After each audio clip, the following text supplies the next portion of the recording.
देखिए आज जो क्वेश्चंस मैंने लेकर आया है, देखिए यहाँ पर एक क्वेश्चन है जहाँ पे ये क्वेश्चन में क्या लिखा है, what is the value of equilibrium level of income. ठीक है, इक्विलिब्रियम लेवल ऑफ इनकम हम लोगों ने पढ़ा है।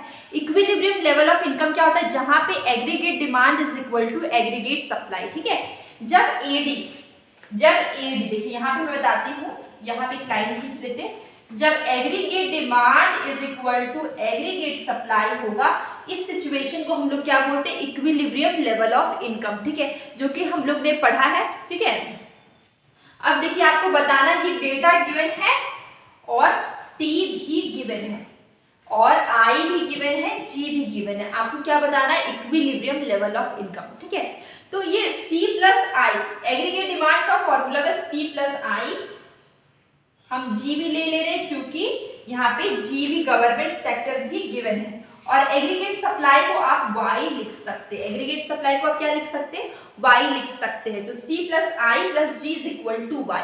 अब इस फॉर्मूला में अगर आप जो भी वैल्यू यहाँ पे है उसको अगर पुट कर देंगे तो आपका आंसर आ जाएगा इक्विलिब्रियम लेवल ऑफ इनकम, जो कि यहाँ पे पूछा गया है, value of equilibrium level of income. ठीक है, चलिए स्टार्ट करते हैं। जैसे सबसे पहले आप क्या करेंगे, ये देखिए यहाँ पर मैंने बताया aggregate demand is equal to C plus I plus G, और एग्रीगेट सप्लाई को आप वाई भी बोल सकते हैं। ठीक है, इनकम भी बोल सकते हैं, आउटपुट भी बोल सकते हैं। तो हम यहाँ पे वाई लिख रहे हैं, तो आप यहाँ पे लिखिए simply Y is equal to C plus I plus जी।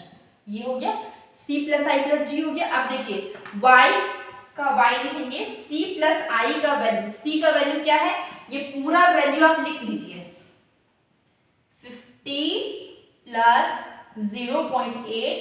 ठीक है, अब यहाँ पे देखिए y है, y माइनस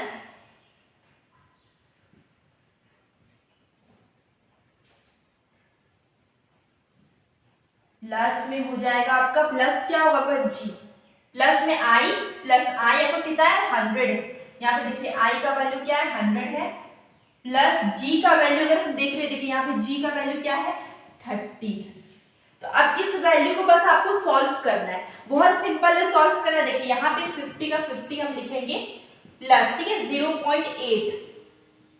अब इसको माइनस कर देंगे, इसको अगर हम माइनस करते हैं तो कितना आएगा 0.8 y। ठीक है, इसको माइनस करें तो कितना आएगा 0.8 y और प्लस 100। देखिए 130 और 50, अगर तीनों को आप एक ही बार प्लस करके लिख देते तो कितना आ जाता, 180 आ जाता, लेकिन हम नहीं कर रहे, चलिए हम यहाँ पे सिर्फ 150 लिखते हैं। ठीक है, इसके बाद यहाँ पे y बचा, y is equal to 50, 0.8 multiply है 0.8, इसको माइनस किया, मतलब यहाँ पे कुछ नहीं, मतलब 1 है, 1 y में से 0.2 y अगर माइनस करें तो कितना आएगा 0.8 y आएगा। तो यहाँ पे 50 प्लस 0.64 y प्लस 150।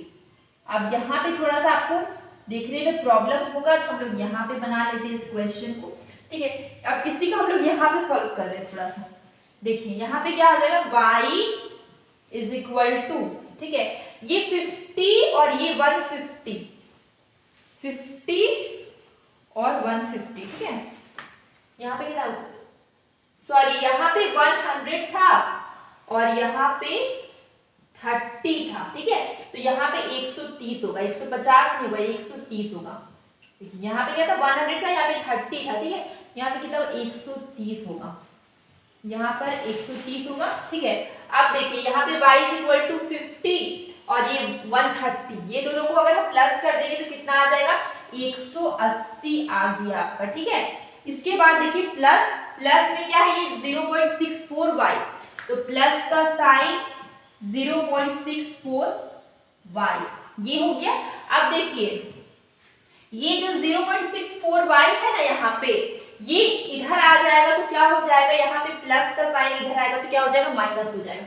तो y में से मान लीजिए हम लोग 0.64 y को माइनस करेंगे इक्वल टू 180। ठीक है, तो यहाँ पे कुछ आएगा 0.36 इज इक्वल टू 180। ठीक है, अब हम लोग यहाँ पे बना रहे, स्पेस में यहाँ पे दिखेगा नहीं आपको, या फिर हम लोग यहाँ पे बना लेते हैं। ठीक है, अब देखिए यहाँ पे 0.36y, अब देखिए 0.36y इज इक्वल टू 180 था यहाँ पे, अब y इज इक्वल टू 180, ठीक है। ये 0.36 यहाँ पे मल्टीप्लाई में इधर आ जाएगा तो क्या हो जाएगा, डिवाइड में हो जाएगा 0.36। अब देखिए यहाँ का डेसिमल हटेगा, ऊपर में 2 0, दो यहाँ पे नंबर है 2 0। अब देखिए इसको अगर हम कटिंग करते हैं, इसको कटिंग करें तो कितना बार में कटिंग हो, 500 बार में, तो y का वैल्यू कितना आया, 500 आया।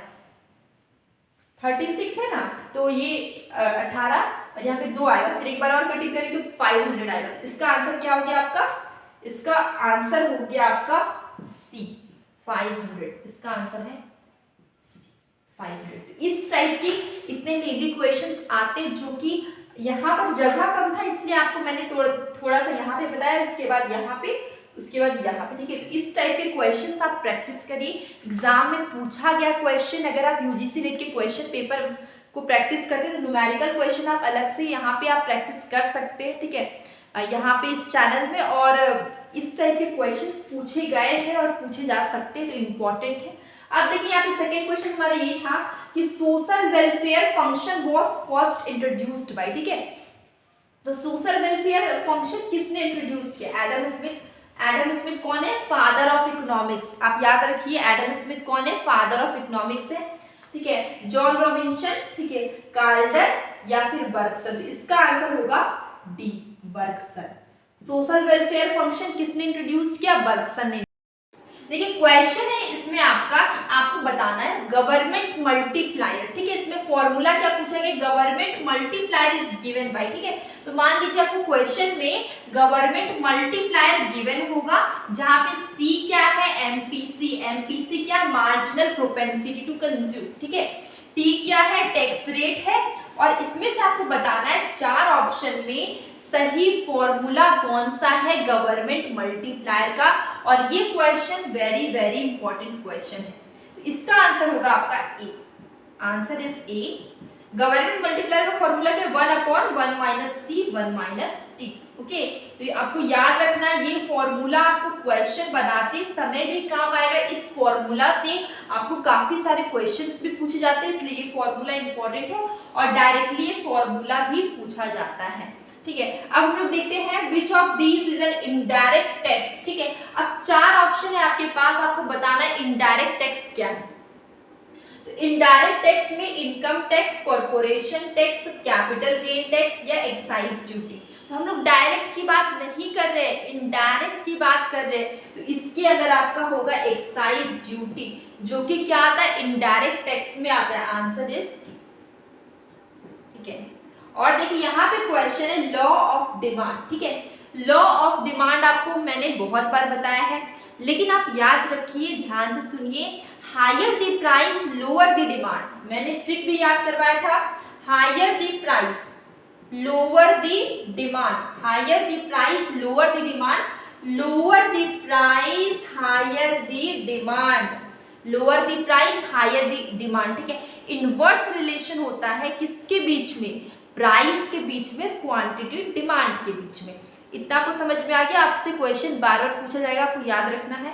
और लॉ ऑफ डिमांड आपको क्या बताता है, लॉ ऑफ डिमांड किसी भी चीज का क्वालिटी बताता है, क्वांटिटी नहीं बताता, ठीक है। लॉ ऑफ डिमांड क्या बताता है, आपको क्वालिटी बताता है, लेकिन इलास्टिसिटी ऑफ डिमांड आपको क्वालिटी और क्वांटिटी दोनों बताता है। इसका आंसर क्या होगा, क्वालिटेटिव स्टेटमेंट, आंसर इज ए। ध्यान से याद रखिएगा, लॉ ऑफ डिमांड क्वालिटी बताता है, क्वालिटेटिव एस्पेक्ट को बताता है, और elasticity of demand qualitative aspect और क्वांटिटेटिव एस्पेक्ट दोनों को बताता है, ठीक है। तो इसका आंसर आपका हो जाएगा ए। तो बस आज के लिए बस यहीं तक, इतने ही क्वेश्चंस मैंने लेकर आए थे।